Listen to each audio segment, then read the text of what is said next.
कृष्ण कृष्ण हरे राम राम राम हरे हरे। स्वागत है आपका बेड टाइम स्टोरी शिल प्रभुपाद लीलामृत में। बीते दिनों में आप लोगों ने सुना कैसे अभय अपने कॉलेज के दिनों में एक मेधावी छात्र के रूप में, तत्पश्चात उनका विवाह अपने पिता की मर्जी से उनके ही मित्र की बेटी राधा रानी से हुआ, और कैसे अभय गांधी जी के आंदोलन को सहयोग करना चाहते थे। वे गांधी जी के सादे जीवन से बड़े प्रभावित थे। वे चाहते थे, उन्हें लगता था आध्यात्मिक जीवन में वृद्धि कहीं ना कहीं गांधी जी के विचारों से मिलती जुलती है। तो इसलिए गांधी जी क्या की तरह खादी का कपड़ा पहनना, सादे कपड़े में रहना, यह एक नियम बन गया अभय का। तभी एक अद्भुत घटना, अपने आध्यात्मिक गुरु के साथ प्रथम मिलन की घटना, आज हम उसका श्रवण करेंगे। प्रकरण 3, जिसका नाम है एक बहुत अच्छे साधु स्वभाव वाले पुरुष। अभय के एक मित्र थे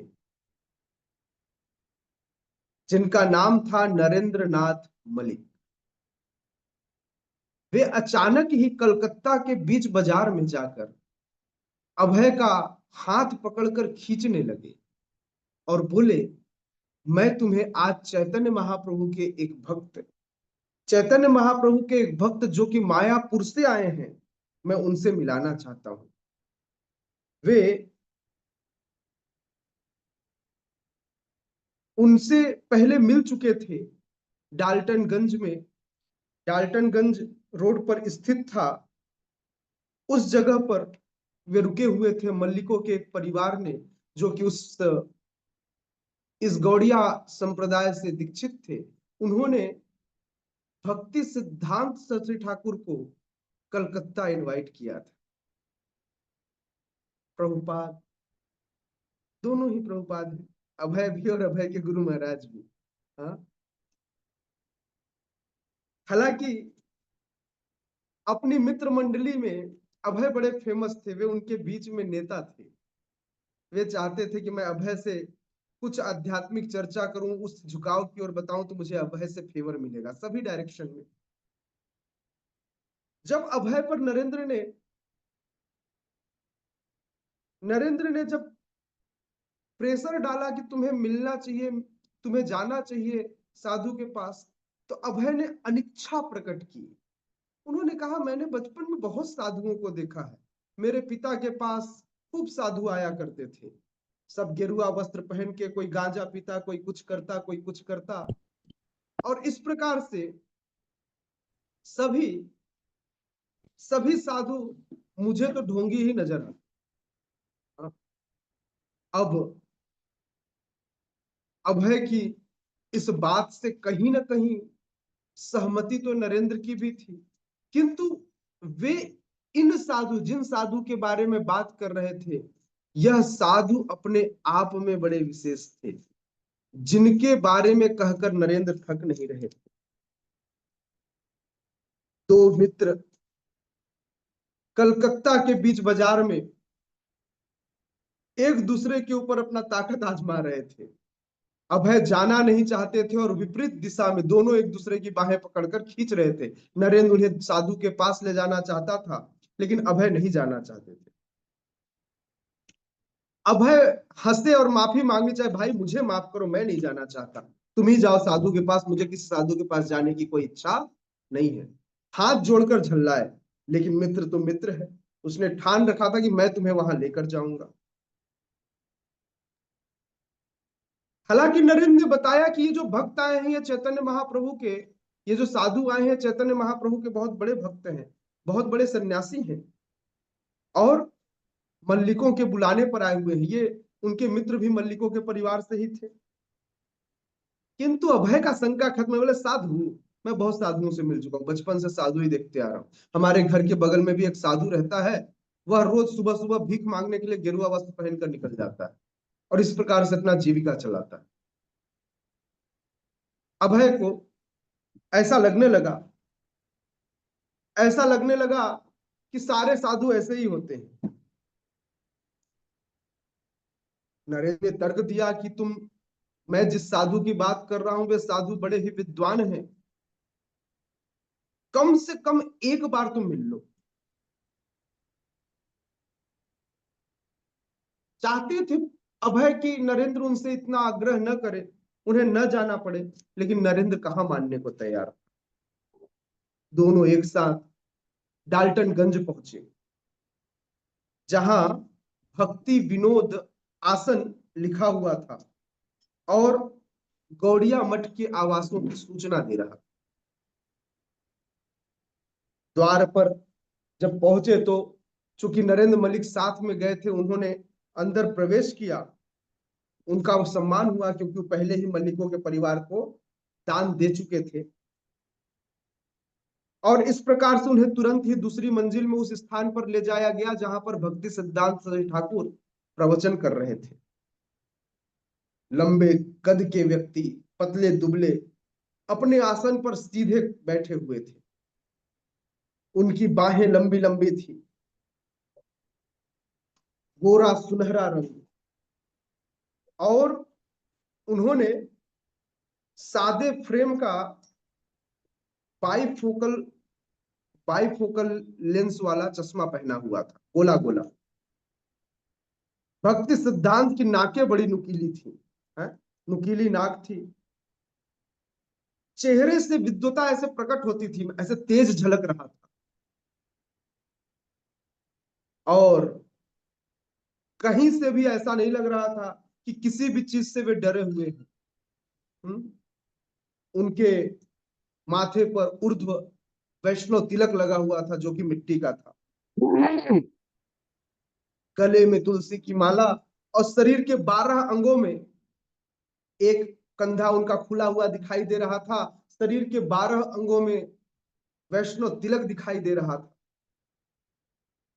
निर्मल सफेद जनेऊ उनके गले में दिखाई दे रही थी।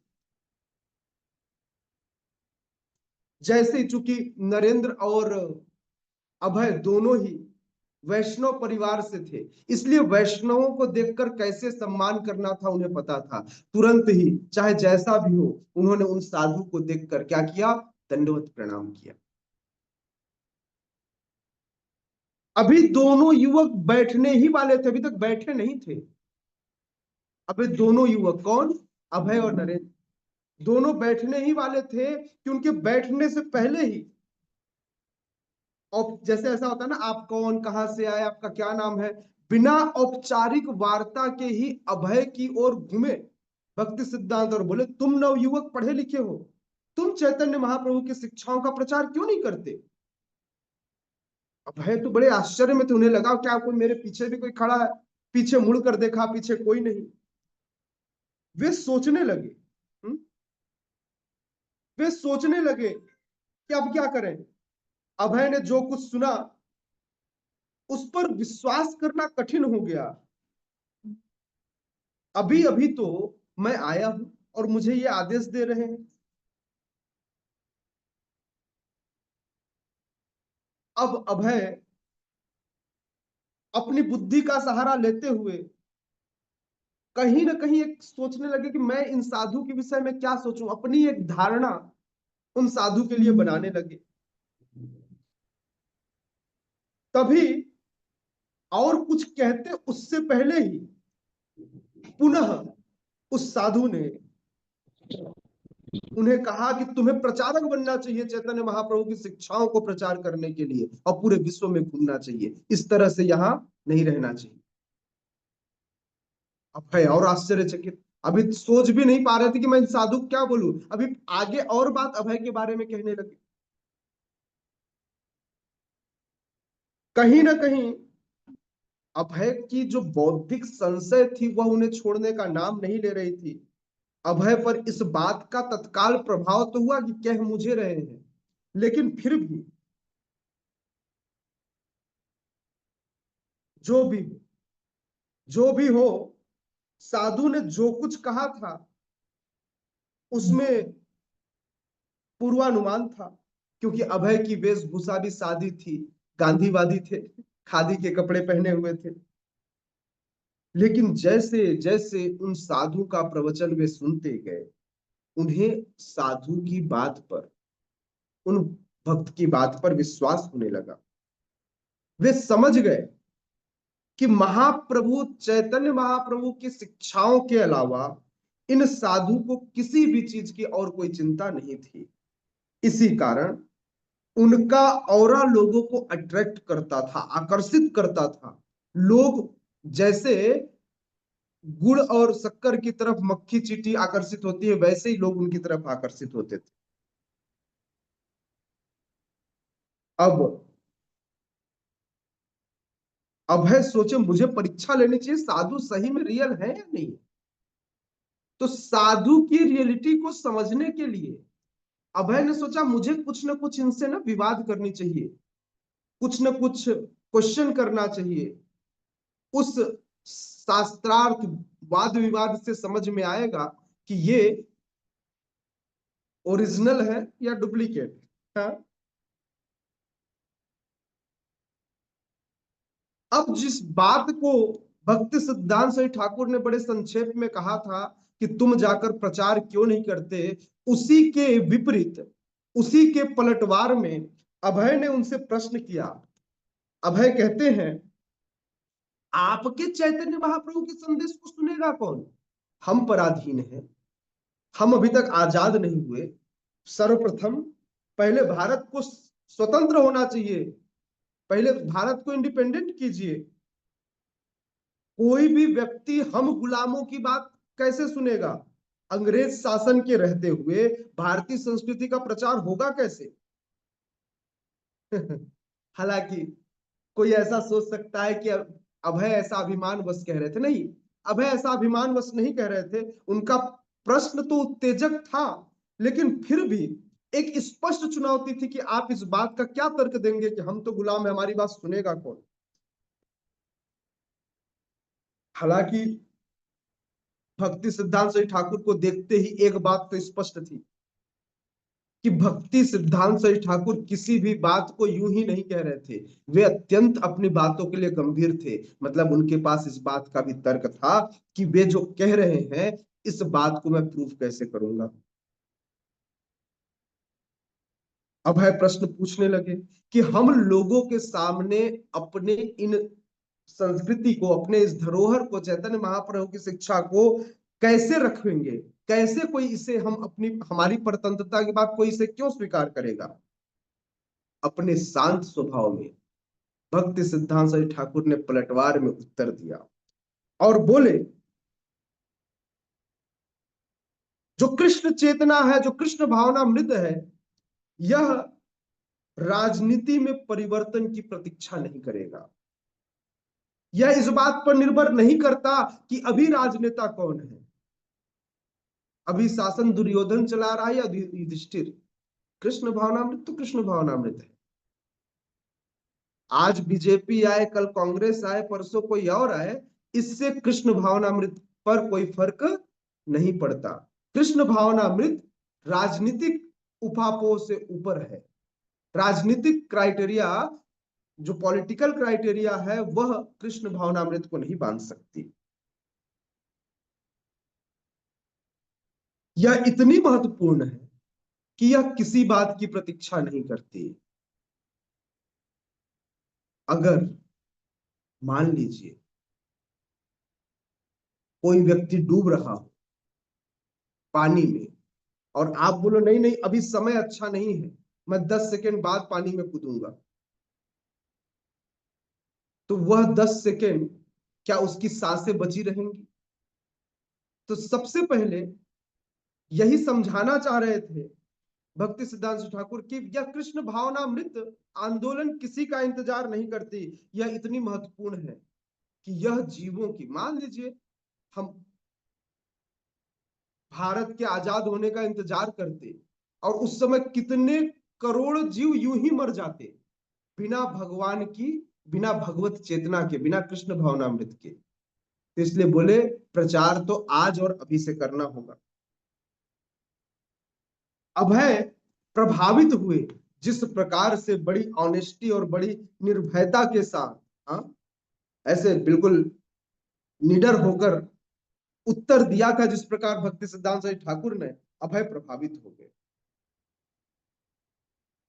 वे कहते हैं, जब ये बात सुनी भक्ति सिद्धांत साई ठाकुर की, तो डाल्टनगंज के उस कमरे में, उस छत के नीचे खूब सारे लोग बैठे थे। कहीं ना कहीं सारे लोगों को भक्ति सिद्धांत, मतलब जो लोग भक्त नहीं थे या जो लोग भक्त थे, वे भी इस बात को समझते थे, वे भी इसी बात को सोचते थे कि पहले भारत को आजाद होना चाहिए, और भारत की आजादी मतलब हमारी आध्यात्मिकता की आजादी है। वे ऐसा सोचते थे कि बिना आजाद हुए हमारी संस्कृति का कोई मूल्य नहीं है। हर व्यक्ति वहां भक्ति सिद्धांत साई ठाकुर के विरोध में खड़ा था। अब हर व्यक्ति तर्क करना चाह रहा था। सभी के हृदय में खलबली मच गई। सारा देश, अथवा मतलब सारे देश का रिप्रेजेंटेशन उस समय कमरे में भक्ति सिद्धांत साई ठाकुर के अलावा जितने लोग थे वो पूरे देश का प्रेजेंटेशन कर रहे थे। भक्ति सिद्धांत साई ठाकुर एक तरफ और अभय की टीम दूसरे तरफ, मतलब कबड्डी कबड्डी मैच हो रहा है। एक टीम में अकेले भक्ति सिद्धांत साई ठाकुर और दूसरे टीम में अभय के साथ पूरे देशवासी। जो प्रश्न ये कर रहे हैं भक्ति सिद्धांत साई ठाकुर से कि बिना आजाद हुए आपके कल्चर का मतलब क्या है। हुँ? सभी लोग इन साधु को चुनौती देने लगे। इतने पर वे हर वस्तु को, कौन, भक्ति सिद्धांत साई ठाकुर, हर वस्तु हर व्यक्ति को वे नकार रहे थे, मानो न तो भारत का कोई मूल्य हो, मतलब जमीनी व्यक्ति का, कलकत्ता का कोई मूल्य हो। बोले मेरा जिला, मेरा घर, मेरा द्वार, मेरा परिवार, मेरा समाज। बोले नहीं, इनमें से किसी का कोई मूल्य नहीं, मूल्यवान तो एक है, वो है कृष्ण भक्ति। मूल्य किसका है? भगवत चेतना का।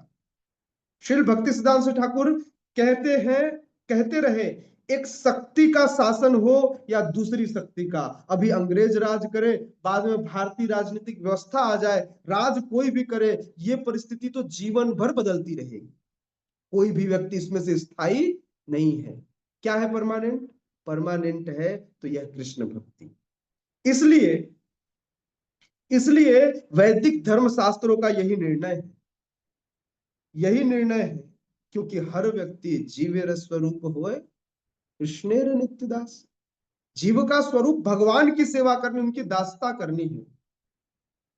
ये तो अस्थाई है कि कोई व्यक्ति अपने आप को भारतीय, कोई अमेरिकन, कोई अंग्रेज, कोई पाकिस्तानी, कोई जापानीज, कोई चाइनीज, हाँ, कोई अपने आप को किस बात से, किस क्राइटेरिया से बांधता है, यह व्यक्ति विशेष की बात है। विश्व भर में राजनीतिक आंदोलन के नेता और उनके अनुगामी, जिसमें स्वराज का आंदोलन भी शामिल था, मात्र इस प्रकार की भ्रांति पैदा कर रहे थे, एक कहीं ना कहीं एक भ्रम पैदा कर रहे थे लोगों के मन में कि इसके बिना कुछ नहीं हो सकता। यदि कोई व्यक्ति वास्तविक कल्याण चाहता है, वास्तविक कल्याण, कल्याण एक व्यक्ति का, एक समाज का, एक देश का या पूरे विश्व का, तो वह कल्याण न तो पैसा देना है, न आजाद कराना है, न खाना देना है, न कंबल बांटना है। यदि किसी व्यक्ति का वास्तविक कल्याण चाहिए तो सबसे मूल चीज है कि उस जीव को, उस समाज को, उस देश को भगवान के साथ संबंध स्थापित करा दीजिए। जैसे ही भगवान के साथ किसी का संबंध बन जाएगा, ये मैं नहीं कह रहा हूं, भक्ति सिद्धांत ठाकुर कह रहे हैं कि जैसे भगवान के साथ उनका संबंध बन जाएगा, वैसे ही वो व्यक्ति क्या हो जाएगा, उसका कल्याण हो जाएगा। ऐसे लेख भक्ति सिद्धांत ठाकुर अपने किताबों में, पेपरों में ऐड देते रहते थे। मतलब उस समय प्रचार करने के अलग अलग तरीके सोचते, और उस तरीकों में एक तरीका यह भी था वे हमेशा अपने लेखों में लिखा करते, वे लिखते कि महाप्रभु और उनके भक्त जैसे उच्चतम श्रेणी के कल्याणकर्ता न हुए हैं न होंगे। बोले जो महाप्रभु के अनुयायी हैं वे ही समाज के सब सर्वोत्तम कल्याणकर्ता है, न तो उनसे अच्छा कल्याणकर्ता पहले कोई हुआ था न होगा। इसका मतलब समझ रहे हैं? वे आप सबकी भी बात कर रहे हैं कि जो चैतन्य महाप्रभु के अनुयायी हैं वे ही पूरे विश्व का परम कल्याण करेंगे, न तो उनसे अच्छा कोई था न उनसे अच्छा कोई होगा। बाकी लोग कल्याण के नाम पर धोखा दे रहे हैं। ऐसा भक्ति सिद्धांत करके ये कह रहे हैं कि अन्य प्रकार के जितने भी कल्याण कार्य हैं, हाँ, लोगों के लिए पानी की व्यवस्था करना, लोगों के लिए अस्पताल खुलवाना, स्कूल बनवाना। हाँ, रौनक प्रभु मुझसे पूछ रहे थे कि प्रभु जी मैं स्कूल बनवाऊंगा खूब कमा करके। मैंने बोला हाँ, एक प्रकार का कल्याण है लेकिन ये वास्तविक कल्याण नहीं है। तो इसलिए यह कल्याण बोले किसी देश के लिए नहीं है, ये तो सभी के लिए है। यह भारत की चीज थोड़ी है। बोले चैतन्य महाप्रभु की शिक्षा यह कल्याण कार्य जो है पूरे विश्व के लिए है। चैतन्य महाप्रभु ने जीवों पर जो दया दर्शाई है वह उन सभी अभाव, सभी सुविधाओं और सभी कष्टों के सदा के लिए मुक्त करती है। बस भरोसा नहीं। दया किसी पाप को जन्म नहीं देती। जिन जीवों को यह मिलती है वे संसार के पापों के भागी नहीं बनते। हाँ? अर्थात चैतन्य महाप्रभु की कृपा हो जाए तो व्यक्ति अननेसेसरी जीवन के द्वंद्व सुख दुख के चक्कर में नहीं फंसता, अन्य से नेसेसरी परिवार को गाली नहीं देता, उनके साथ परेशान नहीं होता, जबरदस्ती बिजनेस की पापों में परेशान नहीं होता। मतलब प्रॉफिट हो लॉस हो बोले okay Krishna is your wish, जैसा आप चाहे, जैसी आपकी इच्छा। वह सदा के लिए सभी प्रकार की अभाव, सुख सुविधाओं, असुविधाओं, कष्टों इन सब से मुक्त हो जाता है। कौन? चैतन्य महाप्रभु का अनुयायी, भगवान का भक्त। हाँ? तो इसलिए अब कहीं ना कहीं अभय को भरोसा हो रहा था। वे भक्ति सिद्धांत से ठाकुर की बातों को, तर्कों को बड़े ध्यान से सुन रहे थे। तभी उन्हें एक बंगाली कवि का स्मरण हुआ जिसने लिखा था जिसने लिखा था कि भारत में कम उन्नत सभ्यता वाले देश जैसे भारत से भी कम उन्नत सभ्यता है। किसकी? बोले जापान की, चाइना की।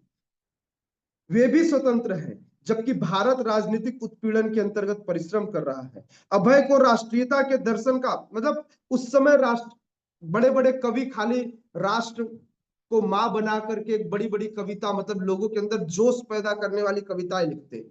तो ऐसे कविताओं से, ऐसे दर्शन से अभय बड़े प्रभावित थे। उन्हें लगा नहीं नहीं, हमें भी आजाद होना है, पहले हमें अपनी संस्कृति अपने कल्चर को रखने के लिए पहले अपने आप को सिद्ध करना होगा।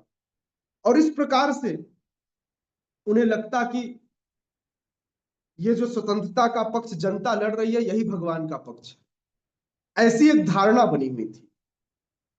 तो भी चूंकि अभय का पालन पोषण वैष्णव परिवार के ढंग से हुआ था, वे जो कुछ भी भक्ति सिद्धांत साई ठाकुर कह रहे थे उन्हें अच्छा लग रहा था। उनके हृदय में इस बात की कहीं ना कहीं अब एक जगह बन गई। उन्हें लगा कि सही मायने में अब देखिए अभय अब एक कंक्लूजन पर पहुंच गए। इतने इतनी सारी जब चीजें हुई, जब अनेक तर्कों को भक्ति सिद्धांत साई ठाकुर की बातों को अभय ने सुना, तो अब अपने लाइफ के कंक्लूजन पर अभय पहुंचे। कंक्लूजन क्या सुनेंगे आप लोग? अभय को अभय कंक्लूजन पर पहुंचे कि सबसे पहले तो ये जो सामने साधु बैठा है ये बाकी साधुओं की तरह संदिग्ध चरित्र वाला नहीं है। सबसे पहला चीज क्या? सबसे पहला चीज ये कि जो सामने साधु बैठा है यह साधु बाकी साधुओं की तरह संदिग्ध नहीं है। वे भक्ति सिद्धांत की हर बात पर सच्चाई का अनुभव करने लगे। वे समझ गए कि साधु, ये जो सामने साधु हैं ये कोई अपनी बात नहीं कह रहे हैं, ये शास्त्रों की बात को यथावत रख रहे हैं।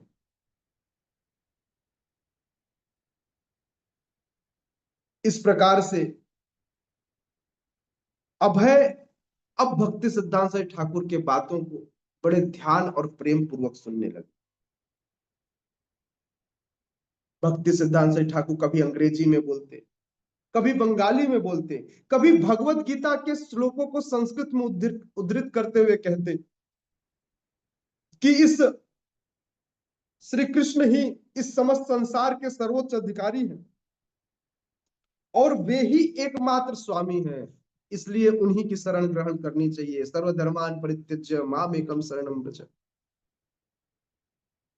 वे बताते, जैसे श्रीमद् भागवतम में first canto first chapter second shloka में सुखदेव गोस्वामी व्यासदेव कहते हैं, क्या कहते हैं? धर्म प्रोज्जित कैतवोत्र परमो निर्मात शरणाम सताम। एक भागवत धर्म के अलावा अन्य सारे धर्म बेवकूफियत हैं, त्यागने योग्य हैं, अपवित्र हैं। धर्म कैतव, हाँ, सारे धर्म, एक ही धर्म, भगवान की सेवा, हाँ, भगवान के शरणागत होना। इसलिए भागवत धर्म के अलावा किसी और धर्म को अपनाना ही नहीं चाहिए। सदैव सदैव श्री भगवान को प्रसन्न करने के लिए व्यक्ति को अपने कर्तव्यों का निर्वहन करना चाहिए। अब समझ जाइएगा, अपने कर्तव्य मतलब पेट पालन नहीं। हाँ, भक्ति सिद्धांत सरस्वती ठाकुर इतनी सुस्पष्टता के साथ अपनी बातों को रखते थे कि उनका हर एक कथन मान्य था। न मान्य करने के लिए अभय के पास कोई तर्क बचा ही नहीं था। भक्ति सिद्धांत साई ठाकुर लोगों को गाली दे बोले, आप लोग नास्तिक हो गए हैं, लोगों को समझ में नहीं आता, बस आस्तिक होने का ढोंग करते। उन्होंने कहा, यदि कोई व्यक्ति भक्ति करता तो आज जितनी अनियमितताएं दिख रही हैं समाज में, इवन दो ये जो अभी पॉलिटिक्स दिखाई दे रहा है, जो राजनीतिक अव्यवस्था दिखाई दे रही है, ये भी व्यवस्थित हो जाती। लोग भक्ति तो करें, लोग नास्तिक हो गए हैं, उसका परिणाम है कि आज ऐसा सब कुछ हो रहा है। और उन्होंने उस समय जितने नेता थे उन सबकी आलोचना की। उन्होंने एक एक लोगों का नाम लेकर के उस समय जो राजनीतिक व्यवस्था में थे,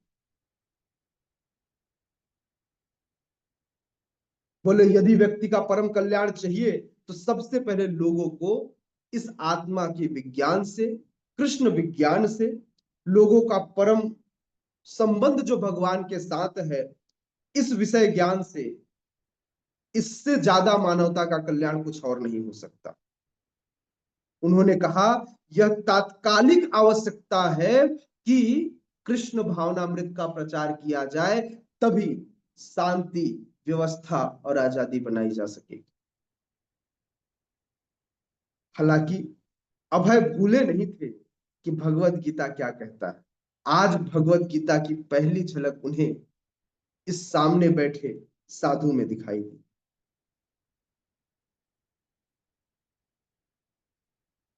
चैतन्य महाप्रभु की शिक्षाओं का प्रचार करने के लिए एक मिशन बना था, जिसका गौड़ीय मिशन, गौड़िया मठ, जिसका समर्थन या जिसका प्रचार उस समय भक्ति सिद्धांत साई ठाकुर कर रहे थे। वे चाहते थे वे चाहते थे कि सभी जीवों के अंदर कृष्ण भावनामृत उमड़ आए। अभी तक जितने संस्कारों की बीज उनके पिता ने, अभय के पिता ने उनके हृदय में बोई थी, आज वह उमड़ उमड़ कर बाहर आने लगा। ऐसा है ना कि बीज कहीं पर पड़ा रहे, उसके ऊपर मिट्टी डाल दिया जाए, उसके ऊपर पानी सींचा जाए, खाद पानी दिया जाए तो उसके अंदर अंकुरण आ जाता है। आज ऐसा लग रहा था कि उनके पिता गौर मोहन के द्वारा डाले गए हृदय में भक्ति रूपी बीज के ऊपर किसी ने पानी और मिट्टी का सिंचन कर दिया हो, और इस प्रकार से अभय के अंदर वे चेतना प्रतिक्रिया के रूप में बाहर आने लगी। अभय चाहते थे कि यह अंकुरण अब खत्म न हो, यह अंकुरण बढ़ता चला जाए और एक दिन वृक्ष बन जाए। हम्म? अभय अपने आप को पराजित अनुभव करना है। अच्छा सोचिए, मान लीजिए आनंददायिनी मैया आपको कोई हरा दे, तो आपको अच्छा लगेगा? कोई आपको हरा दे तो आपको अच्छा लगेगा? नहीं, नहीं प्रभु नहीं। जी। लेकिन भक्ति का सिद्धांत बड़ा उल्टा है। जी। भक्ति के वाद विवाद में, आध्यात्मिक जीवन में यदि कोई हरा दे आपको, तो आपको आनंद आता है। जी। आज श्रील प्रभुपाद, आज अभय इन साधु से पराजित होकर, हार कर भी बड़े आनंदित थे। आज पहली बार अपने तर्क में अभय हारे थे, लेकिन अभय आज हार के भी बहुत आनंदित थे। उन्हें पसंद आया आज का हारना। हा? अचानक उन्हें अनुभूति हुई कि इससे पहले वे कभी पराजित नहीं हुए, लेकिन इस पराजय से मुझे कोई हानि नहीं है। यह पराजय मेरे लिए लाभप्रद है। फर्क तो हानि और लाभ में पड़ता है, जय या पराजय में नहीं। अगर कोई पराजित होकर लाभ हो तो पराजित हो जाना चाहिए। हा? तो आज अभय पराजित हो गए। आगे मैं बताऊंगा कि आज अभय ने क्यों भक्ति सिद्धांत सरस्वती ठाकुर को अपने गुरु के रूप में स्वीकार किया। आगे अभय का जीवन कैसे गौड़िया मठ मिशन वाले लोगों से जुड़ेगा। आगे मैं यह भी बताऊंगा कि भक्ति सिद्धांत सरस्वती ठाकुर भक्ति विनोद ठाकुर की कृपा पात्र पुत्रों 10 पुत्रों में से एक थे, और इस प्रकार से कैसे गांधी जी के आंदोलन को एक गहरा झटका लगा, इसके बारे में भी हम चर्चा करेंगे। तब तक के लिए आप सबको बहुत बहुत धन्यवाद। आप सबने श्रील प्रभुपाद लीलामृत श्रवण के लिए समय निकाला। जगत गुरु श्रील प्रभुपाद की जय। उपस्थित गौर भक्त वृंद की जय। निताय गौर प्रेमानंदे। हरि हरि बोल। Thank you so much. Hare Krishna.